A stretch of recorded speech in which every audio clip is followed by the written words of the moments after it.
දවස් 30ක්ම unlimited Netflix බලන්න. unlimited data pack එකක් මුළු පවුලටම unlimited fun එකක් අරගන්න. අදම active කරගන්න. නව sunlight sakura දැන් දික්කල් පවතින සකුරා මල් සුවඳින්.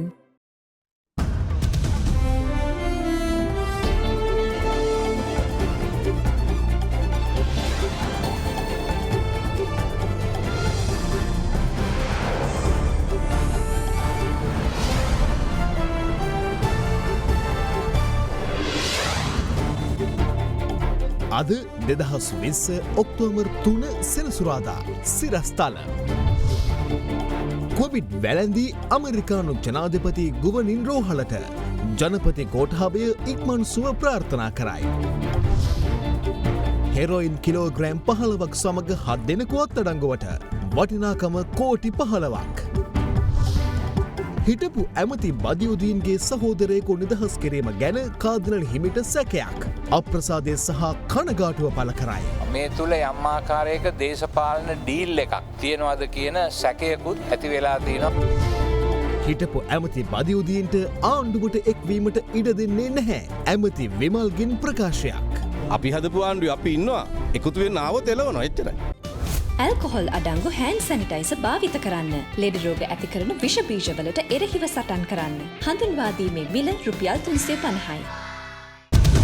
From Ada Derana, this is Ada Derana, Late Night Prime. Live from Studio 24 in Colombo.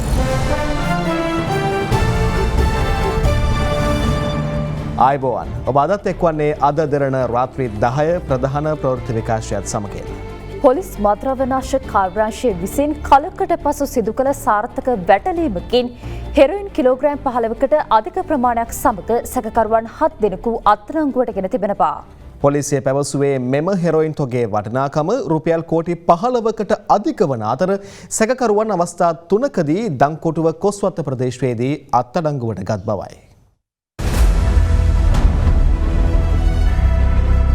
Police මද්‍ර විනාශක කාර්යාංශීය ලද තොරතුරකට අනුව ඊයේ පෙරවරු 10:15ට පමණ 37 හැවිරිදි පුද්ගලයෙකු හෙරොයින් ග්‍රෑම් 360ක් සමග දන්කොටුව කැබැල්ලිවිටිගම ප්‍රදේශයේදී පළමු අත්අඩංගුවට ගනු ලැබුවා. පොලිසිය පැවසුවේ ඔහුගෙන් සිදු කළ ප්‍රශ්න කිරීම් වලින් පසුව දන්කොටුව යෝග්‍යාන මුටැමුල්ල සීගිරි ජනපදයේදී කොබෙයිගනේ ශ්‍රී සරණපාල මාවත ප්‍රදේශයේදී සහ කැරම්බත්ත ප්‍රදේශයේදී මද්‍රව්‍ය ජාවාරම් කිරීම සහ අනුබල දීම යටතේ වයස අවුරුදු 27, 24 සහ 23 යන වයස්වල පසුවන තරුණයින් 30 දෙනෙකු අත්අඩංගුවට ගත් බවයි. එහිදී 23 හැවිරිදි තරුණයා සතුව තිබූ මෝටර රථයේද මද්‍රව්‍ය විනාශක කාර්යාංශීය නිලධාරීන් සිය භාරයට ගත්තා.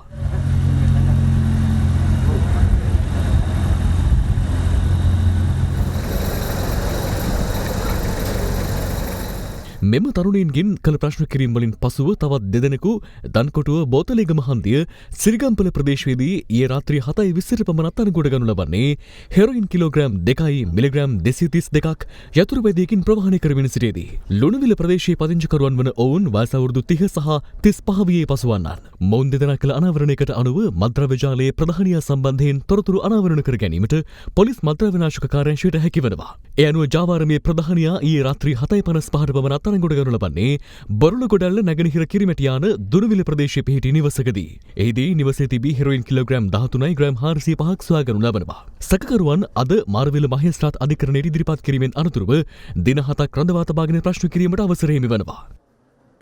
මේ අතර රාජ්‍ය බුද්ධි සේවයේ මෝදර දිසා බුද්ධි කාර්යාංශය සති දෙක කාලයක් තුළ සිදු කළ විමර්ශන වලින් අනාවරණ කරගත් කරුණු අනුව වනවාසල දුම්රිය පොළාසරදී හෙරොයින් ග්‍රෑම් 504ක් සහ රුපියල් 2,89,000ක මුදලක් සමග සැකකරුවෙකු අත්අඩංගුවට පත්වනවා. පොලිසිය පැවසුවේ මද්‍රව්‍ය ප්‍රවාහනය කරමින් තිබූ ත්‍රිරෝද රථය සහ එහි රියදුරද මෙහිදී අත්අඩංගුවට ගත් බවයි. ඩුබායිහි සිටින සංවිධානාත්මක අපරාධකරුවෙකු වන කළු සාගරගේ මෙහෙයවීමෙන් මද්‍රව්‍ය ජාලය මෙහෙයවා ඇති බවට පොලිසිය තොරතුරු අනාවරණ කරගෙන තිබෙනවා. රාජ්‍ය බුද්ධි සේවයේ මෝද්දර දිසා බුද්ධි කාර්යාංශය සඳහන් කළේ මෙම ජාලය හඳුනා ගැනීමත් සමග බස්නාහිර පළාතේ මත්කුඩු ජාලය හෙළි කර ගැනීමට හැකි වූ බවයි. මේ අතර හෙරොයින් ග්‍රෑම් 320යි මිලිග්‍රෑම් 200ක් කොළඹ අපරාධ කොට්ටාශයේ බස්නාහිර පළාත් දූෂණ මර්ධනයකගේ විසින් අද සොයාගත්තා. ඒ දෙමටකොඩ මිහිඳු සෙත්පුර මහල් නිවාස සංකීර්ණය අසල ත්‍රිරෝද රථයක සඟවා තිබේදී.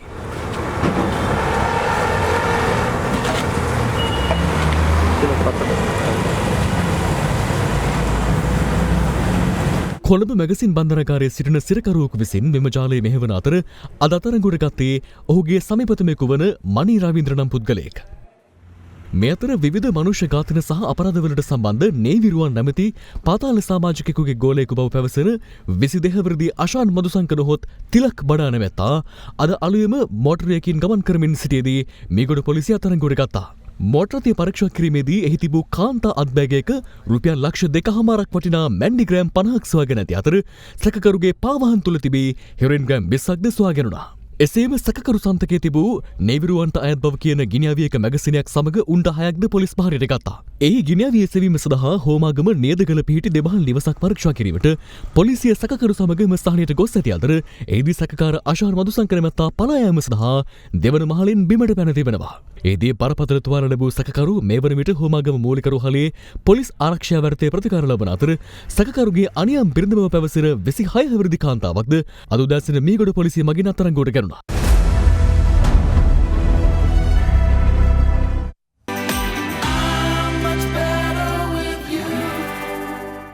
පාස්කෝ ප්‍රහාරයට අදාළව අත්අඩංගුවටගත් හිටපු අමාත්‍ය රිෂාඩ් බදියුදීන්ගේ සොහොයුරු රියාජ් බදියුදීන් නිදහස් කිරීම සම්බන්ධයෙන් අගරදුගුරු අතිඋතුම් මැල්කම් කාදිනල් රංජිත් හිමිපාණන් සියප්‍රසාදය පළ කරනවා. අද කොළඹ අගරදුගුරු නිල නිවසේදී මාධ්‍ය හමුවක් කැඳවමින් උන්වහන්සේ කියා සිටියේ මොහු නිදහස් කිරීම පිටුපස දේශපාලන ගනුදෙනුවක් ඇතැයි තමන්ට සැක සිතෙන බවයි. The big story. පාස්කු ඉරුදින ප්‍රහාරයට ඉර්ජුව හා වක්‍රව සම්බන්ධ වූ පුද්ගලයන් සම්බන්ධව සිදු කරන පරීක්ෂණවලින් අනාවරණය වූ කරුණු මත දැඩි චෝදනා ලැබ සැකකරුවන් ලෙස අත්අඩංගුවේ සිටින පුද්ගලයන් අධිකරණ ක්‍රියාවලියකින් තොරව හිටිහැටියේ නිදහස් කර හැරීමේ ප්‍රවණතාවයක් අපි ඊයේ පෙරේදා දැක්කා. මේ සම්බන්ධයෙන් පළමුවෙන්ම අපේ බලවත් අප්‍රසාදය සහ විමිතිය පළ කරන්නට මම අවස්ථාවක් කරගන්නවා මේක.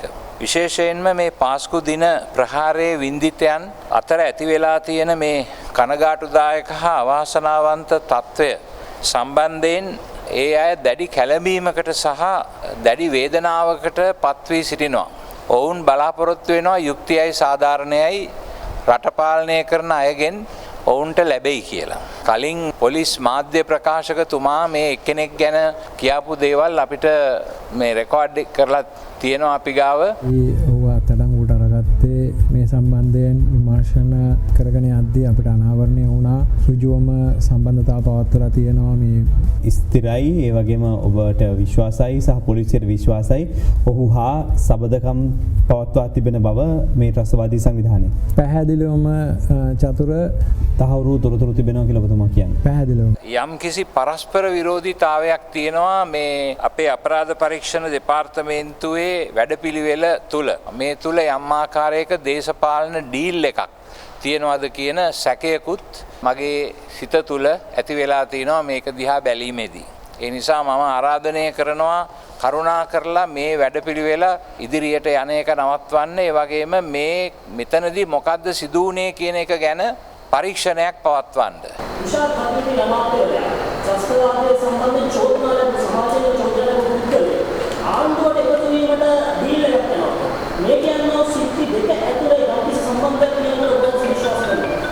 එහෙම හිතන්නට ඉඩ තියෙනවා.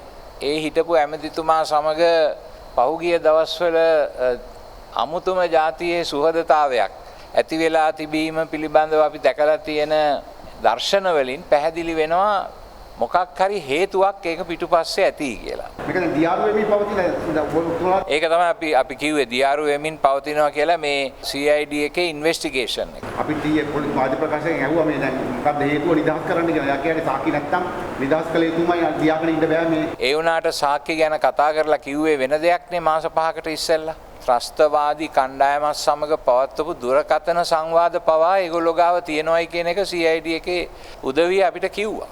එහෙම කියලා ඉවර වෙලා දැන් වරදක් නැහැ කිසිම දෙයක් හොයාගන්න නැහැයි කියලා එළියට දැම්මම අපිට යම්කිසි වික්ෂිප්තභාවයක් ඇති වෙනවා. The big story. කොවිඩ් ආසාදිත අමරිකානු ජනාධිපති ඩොනල්ඩ් ට්‍රම්ප් රෝහල්ගත කර තිබෙනවා. මුඛ අවරණ සහිතව හෙලිකොප්ටර් යානයට නැගි ට්‍රම්ප් දවල මන්දිරයෙන් පිටව යෑමේ අවස්ථාවට විදේශ මාධ්‍ය වැඩි අවධානයක් යොමු කර තිබුණා. මේ අතර ට්‍රම්ප් යුවලට ඉක්මන් සුවය ප්‍රාර්ථනා කරමින් ජනාධිපති ගෝඨාභය රාජපක්ෂ මහතා ට්විටර් පණිවිඩයක් නිකුත් කර තිබෙනවා. කොවිඩ් ආසාදනය වූ බවට තහවුරු වූ අමරිකානු ජනාධිපති ඩොනල්ඩ් ට්‍රම්ප් වැඩිදුර ප්‍රතිකාර සඳහා මෙරිලෑන්ඩ්හි වෝල්ටර් රීඩ් හමුදා රෝහල වෙත රැගෙන ගිය ආකාරයයි මේ. මෙතෙක් කලක් මුඛ ආවරණ ප්‍රතික්ෂේප කරමින් ඊට සමච්චල කළ ට්‍රම්ප් මුඛ ආවරණයකින් සැරසී හෙලිකොප්ටරය වෙත ගිය අතර ඒ රැඳී සිටි වාර්තාකරුවන්ට අදහස් දැක්වූයේ නැහැ. මෙතෙක් මුඛ ආවරණ අනිවාර්ය නොවූ දවල මන්දිර කාර්ය මණ්ඩලය මුඛ ආවරණ වලින් සැරසී ජනාධිපතිවරයා පිටව යන දෙස බලා සිටි ආකාරයයි මේ. දවල මන්දිරය පවසන්නේ මෘදු රෝග ලක්ෂණ ඇති 74 හැවිරිදි ජනාධිපතිවරයා රෝහල්ගත කළේ පූර්ව ආරක්ෂාව වෙනුවෙන් බවයි. කෙසේ වෙතත් දවල මන්දිර ජ්‍යෙෂ්ඨ උපදේශකයෙකු පුරා දක්වන අමරිකානු ඇතැම් මාධ්‍ය ට්‍රම්ප් හුස්ම ගැනීමේ අපහසුතාවයකින් සහ අධික තෙහෙට්ටුවෙන් පෙළෙන බව වාර්තා කර තිබෙනවා. එම වාර්තාවල තවදුරටත් දැක්වෙන්නේ ජනාධිපතිවරයාගේ තත්ත්වය නරක අතට හැරෙන බව පෙනෙන්නට ඇති බවයි. වෛද්‍යවරුන් උපුටා දක්වන රොයිටර් මාධ්‍ය වාර්තා කළේ ඒ දිනේ පුරාම උණ රෝග තත්ත්වයක් පැවති ජනාධිපතිවරයාට ප්‍රතිවෛරස් ඖෂධ වන රෙමිඩිසිවර් සහ රෙජෙනරන් නැමැති පර්යේෂණාත්මක ඖෂධ ප්‍රතිකාර ලබා දුන් බවයි. තමා හොඳින් සිටින බවත් ජනාධිපතිතුරේ වැඩ රෝහලේ සිට කරන බවත් ට්‍රම්ප් ට්විටර් පණිවිඩයක් මගින් දන්වා තිබෙනවා. මේ අතර ජනාධිපති ගෝඨාභය රාජපක්ෂ මහතා ට්‍රම්ප්ට ඉක්මන් සුවය ප්‍රාර්ථනා කරමින් ට්විටර් පණිවිඩයක් නිකුත් කර තිබෙනවා. මේ අතර ලොව බලවත්ම රාජ්‍යයේ නායකයා කොවිඩ් වෛරසයට ගොදුරු වී ඇති පසුබිමක ශ්‍රී ලංකාවේ තත්ත්වය අවධානයට ලක් කරමින් යුද හමුදාපතිවරයා මෙලෙස අදහස් පළ කර තිබුණා. ඔබ දකිනවා ලෝකයේ ප්‍රබලම රට හැටියට සැලකෙන ඇමරිකා එක්සත් ජනපදයේ ජනාධිපතිවරයාටත් කොවිඩ් ආසාදනය වී ඇති බවට. එතකොට ඉතාමත් දක්ෂ ලෙස කොවිඩ් ශ්‍රී ලංකාවේ පාලනය කිරීමට කටයුතු කරනු ලැබුවා. මේක අපේ පාලනය කරා ඒකින්ද අපේ කොවිඩ් ආපහු ජීවිතේට එන්නේ නැහැ කියලා හිතන්නේ නැතුව සෑම පුද්ගලයෙක්ම සෞඛ්‍ය ආරක්ෂක ක්‍රමවේදයන් අනුව ඒවා පිළිපදිමින් කටයුතු කිරීම ඉතාමත්ම වැදගත්.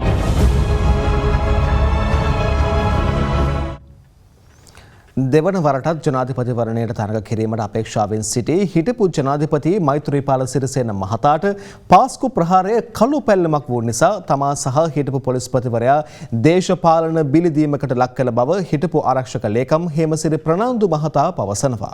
පාස්කු ප්‍රහාරය සම්බන්ධයෙන් විමර්ශනය කරන ජනාධිපති කොමිසමේ සාක්ෂි ලබා දෙමින් ඔහු සඳහන් කළේ ප්‍රහාරයට පෙර ඇඳිරි නීතිය පැනවූයේ නම් බෝම්බකරුවන් අල්ලා ගැනීමට හැකියාවක් පැවති බවයි. හිටපු ආරක්ෂක ලේකම්වරයා ඊයේ කොමිසම හමුවේ සාක්ෂි දුන්නේ 8 වෙනි දිනයටයි. මෙහිදී රජයේ අතිරේක සොලිසිටර් ජෙනරාල්වරිය විමසා සිටියේ පෙපිරීම් දැනගත්තට පසු එවක අග්‍රාමාත්‍ය රනිල් වික්‍රමසිංහ මහතාගේ ප්‍රධානත්වයෙන් රැස්වීමක් පැවැත්වුණාද යන්නයි. ඊට පිළිතුරු දුන් ප්‍රනාන්දු මහතා ඔව් උදේ 11ට පැවැත්වෙනවා කියලා පැයකට කලින් අගමැති කාර්යාලයෙන් දැනුම් දුන්නා. ප්‍රහාරයෙන් පසු හිටපු ජනාධිපතිතුමා විදස්ගතව සිට ඔබට දුරකථන ඇමතුමක් ගත්තද? රජයේ අතිරේක සොලිසිටර් ජෙනරාල්වරිය ප්‍රනාන්දු මහතාගෙන් විමසා සිටියා. ඊට පිළිතුරු දෙමින් සාක්ෂිකරු සඳහන් කළේ මට මුලින්ම ඇමතුමක් ගත්තේ ජනාධිපති ලේකම් උදයාර් සෙනවිරත්න. මගෙන් ඇහුවා හේම අගමැති කාර්යාලයේ රැස්වීමක් තියෙනවා දන්නවද කියලා. මම ඔව් කිව්වා. ඔහු කිව්වා මටත් පණිවිඩය ලැබුණා. හැබැයි ජනාධිපතිතුමා කෝල් කරලා කිව්වා අපි දෙන්නටම යන්න එපා කියලා. ඒ ඇමතුමෙන් විනාඩි 10කට පස්සේ මට ජනාධිපති මෛත්‍රීපාල සිරිසේන මහත්තයාගෙන් කෝල් එකක් ආවා. මොන තත්ත්වයක් යටතේවත් ඔය දෙන්න රැස්වීමට යන්නේ නැහැ කියලා ඉතා තදින් කිව්වා. ජනාධිපති රටේ නැතුව අගමැතිගේ සාකච්ඡාවට යන්න එපා කියනවා. ඔබට මොකද හිතුනේ? යයි රාජ්‍ය අතිරේක සොලිසිටර් ජෙනරාල්වරිය විමසා සිටියා. වැටිලා ඉන්න අසරණ තත්ත්ව ගැන තමයි ස්වාමීනි. ජනපති යන්න කලින් බලතල පැවරීමක් අගමැතිට හෝ කාටවත් කරලා තිබුණේ නැහැ. අරාජික තත්ත්වයක් තිබුණේ. යයි සාක්ෂිකරු ප්‍රකාශ කළා. ඒ වෙද්දී මම පොලිස්පති ත්‍රිවිධ හමුදාපතිවරු ආරක්ෂක මාණ්ඩලික ප්‍රධානියා ඇතුළු සියලු බුද්ධි ප්‍රධානීන් සමග ආරක්ෂක අමාත්‍යාංශයේ සාකච්ඡාවක හිටියේ. ඒ රැස්වීමට අගමැතිතුමා එකපාරට බැවිත් රැස්වීම කරගෙන යන්න මම ඔයාගේ කාර්යාලයේ ඉන්නම් කියලා කිව්වා. ඔය 21 ගත්ත පියවර 20 වෙනිදා හෙට ගහනවා කියපු වෙලාවේ ගත්තනම් ආරක්ෂක ප්‍රධානීන් කැඳවලා මෘත ශරීර අදින ඒව ගැන කතා කරන්න ඕනේ නෑ නේදයි? රජයේ අතිරේක සොලිසිටර් ජෙනරාල්වරිය ප්‍රනාන්දු මහතාගෙන් ප්‍රශ්න කළා.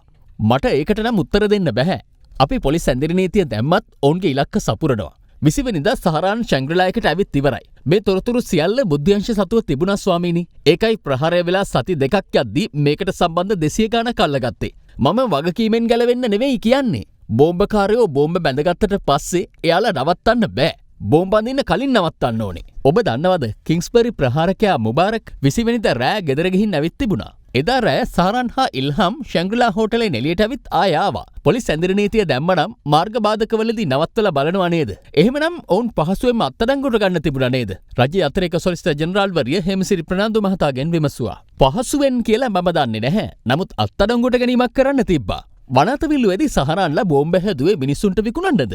මෙහිදී ජනාධිපති කොමිසමේ සභාපති විනිසුරු විමසා සිටියා. නෑ ස්වාමීනි, හේමසිරි ප්‍රනාන්දු මහතා ඊට පිළිතුරු ලබා දුන්නා.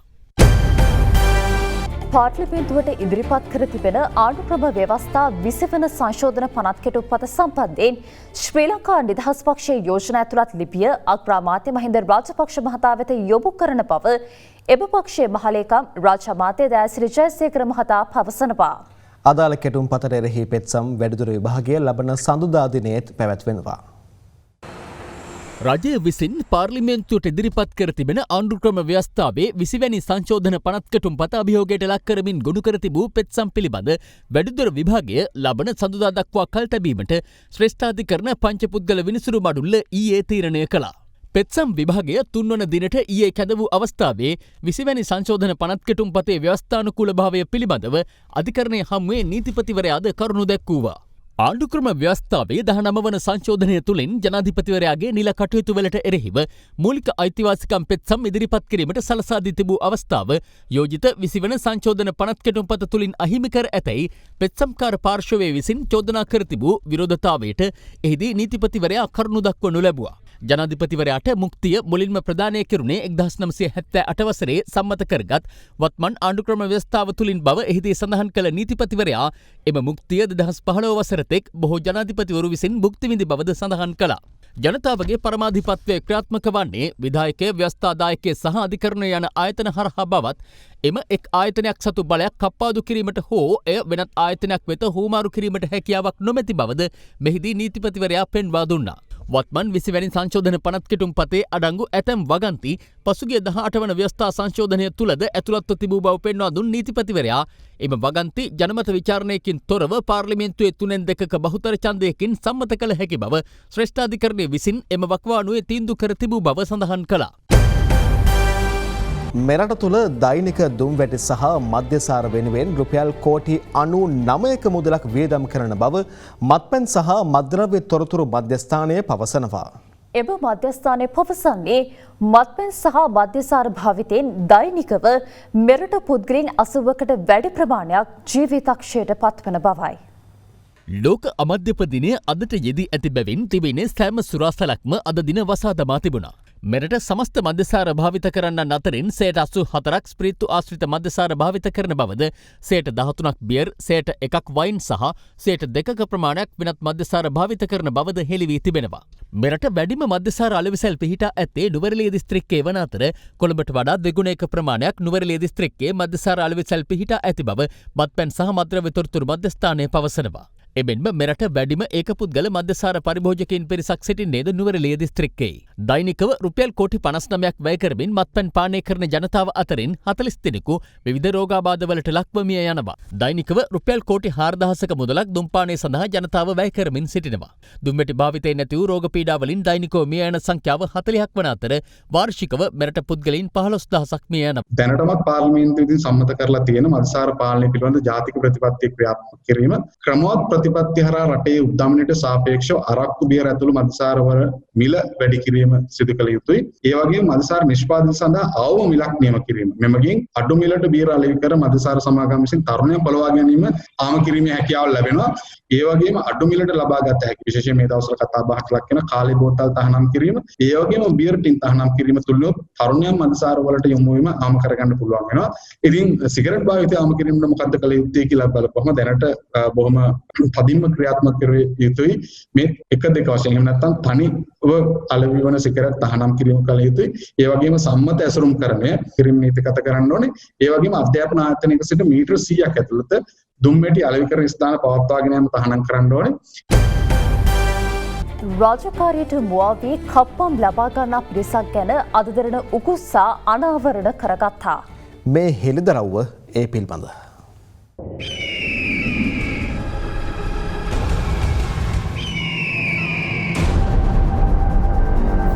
මේ මීගමුව බස් නැවතුම් පොලයි. බස් රථ විශාල සංඛ්‍යාවක් දෛනිකව මෙහි සිට මගී ප්‍රවාහන කටයුතු සිදු කරනවා. එම සෑම බස් රථයකින්ම සෑම ගමන් මාර්ගයක් සඳහාම පිරිසක් කප්පම් ලබා ගන්නා බව අද දෙරණ උකුස්සාට තොරතුරු අනාවරණ වුණා. ඒ අනුව උකුස්සා එහි ගියේ මේ පිළිබඳව සොයා බැලීමටයි. විමසිල්ලෙන් බලා සිටි උකුස්සාට කප්පම්කරුවන් කවුදැයි හඳුනා ගැනීමට වැඩි වේලාවක් ගත වූයේ නැහැ. බස් නැවතුම් පොලේ ස්ථාපිත මාර්ගස්ථ මගී ප්‍රවාහන අධිකාරියේ මෙහෙයුම් කාර්යාලයේ සිටින වේලා සටහන්කරුවන් බස් රියදුරන්ගෙන් කප්පම් ලබා ගන්නා ආකාරයයි මෙලෙස අනාවරණ කරගැනුණේ.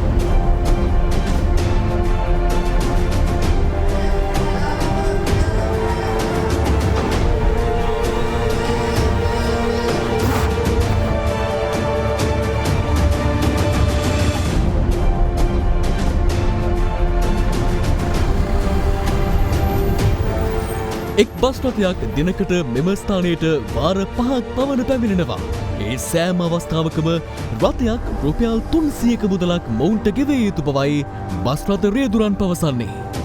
මුදල් නොදුනහොත් තමන්ට විවිධ ගැටලුවලට මුහුණ දීමට සිදුවන බවද ඔවුන් පවසනවා. කලක් තිස්සේ සිදුවන මෙම අකටයුත්ත පිළිබඳ වගකිව යුත්තන් එසේ පියවර ගන්නා තෙක් අද දෙරණ උකුස්සා අවධානයෙන්. එත් සමගින් ප්‍රවෘත්ති අවසන්. සුබ රාත්‍රියක්.